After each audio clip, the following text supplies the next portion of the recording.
আপনি কি বাংলাদেশের একটি অরাজনৈতিক আন্দোলন হিজবুত তাওহীদ সম্পর্কে কিছু জানেন? পক্ষ আমাকে ডাকিছে, আমি গেছি। শুনলাম তারা- আপনি একটা হিজবুত তাওহীদের প্রোগ্রামে গেছিলেন, আসলে আপনি কেমন লাগছে? ভালোই লাগলো, ওখানে কোনো বাজে কথা টথা বললো না, কথা ভালোই। সেখানে তাহলে দিন এবং দুনিয়ার কথা বলা হয়েছে, মানে কোরআন এবং হ্যাঁ, হাদিস থেকে। হ্যাঁ, হাদিস থেকে এবং প্রকৃত ইসলামের কিছু কথা আপনি শুনছেন। হ্যাঁ, শুনেছি। আচ্ছা আচ্ছা, তাহলে সমগ্র ব্যাপারটাকে আপনাকে খুব ভালোই লাগছে নাকি? হ্যাঁ, ভালোই লাগছে। তাহলে লোকে যে বলে যে হিজবুত তাওহীদ হচ্ছে ইহুদির দালাল বা ইহুদি থেকে টাকা পায়, তারা খ্রিস্টান মানুষ হিজবুত তাওহীদকে স্বীকার করলে খ্রিস্টান হয়ে যায়, তাহলে তারা এটা কি মিথ্যাচার করে না সত্য কথা বলে? তারাই মানুষের মুখের কথার তো কোনো দাম নাই, মানে অরাজকভাবে জানা নাই, শোনা নাই, হ্যান নাই, ত্যান নাই, অযথ একটা অবাস্তব কথা বলে দিল। অবাস্তব কথা হলে কি আর লোক কথা মানে? অবাস্তব কথা বলা ঠিক না। সেটাই তো, তাহলে তার মানে এটা আপনি বুঝতে পারলেন যে হিজবুত তাওহীদ তারা যে বক্তব্যগুলো দেয় এটা আল্লাহর কথাই বলে, রাসূলের আল্লাহর কথাই কথাই বলে। বলে, আল্লাহর বেন। এবং যারা আসলে এই কথাগুলো বলে যে ইহুদি দালাল বানাচ্ছে, এগুলো তারা মিথ্যাচার করে আপনার মতে? তারা গাছ ধরেও বলে, তারা গায়ের জোরে বলে গাছ ধরেও বলে, এবং এ সম্পর্কে তারা মিথ্যাচার করে। হ্যাঁ, জানে না শোনেন, এক কথা হুশ করে বেরিয়ে ফেললো। হ্যাঁ, হুট করে একজন যা বলছে, এই তুই নামাজ পড়িস, শালা তুই এত বড় কথা বলিস। আরে নামাজ পড়লে যে তোর জান্নাত হবি, এটি তুই কী করে জানলো?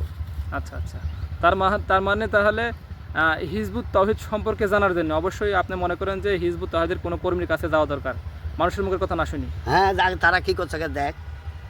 আমাকে অবশ্যই ভালো লাগছে বাপু, আমি গেছো না আচ্ছা। একদিন গেছো না।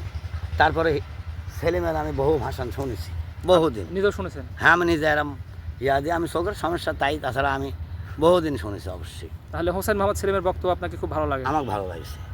আর মানুষকে লাগবে কি না লাগবে ওটা আমি বলতে পারবো না। আচ্ছা আচ্ছা, কিন্তু ওর কাছে নেয় কথা, হুম। ওর কথা। আর মরে গেল একটা লোক, ওর নাম কি ছিল, এই যে দিক ফাঁস দিয়ে মারি দিল।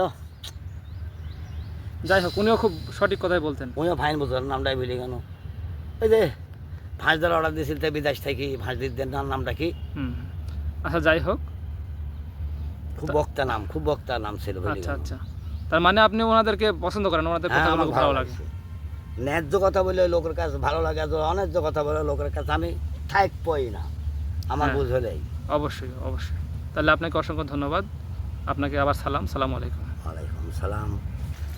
আপনারা শুনলেন একজন বয়স্ক ব্যক্তির, তিনি চোখেও খুব একটা ভালো দেখেন না, তিনি একেবারে গ্রামের সাধারণ প্রত্যন্ত অঞ্চলের মানুষ, উনি মাটির মানুষ, প্রকৃতির সাথে ওনার খুব নিবিড় সম্পর্ক। তো ব্যাপার হচ্ছে যে এই ব্যক্তি হিজবুত তাওহীদের বক্তব্য তিনি শুনেছেন, তাকে খুব ভালো লেগেছে। শুধু ভালো লাগছে তাই না, হিজবুত তাওহীদের ইমাম হোসেন মোহাম্মদ সেলিম তিনি যে ন্যায়পূর্ণ কথা বলেন, তিনি একেবারে বলতে বাধ্য হলেন। তিনি এটাও বললেন যে আজকে হিজবুত তাওহীদ সম্পর্কে যে সমস্ত লোকেরা বা যারাই না জেনে শুনে অহেতুক বাজে মন্তব্য করেন, তিনি তাদেরকে নিষেধ করলেন তারা যেন বাজে মন্তব্য না করে।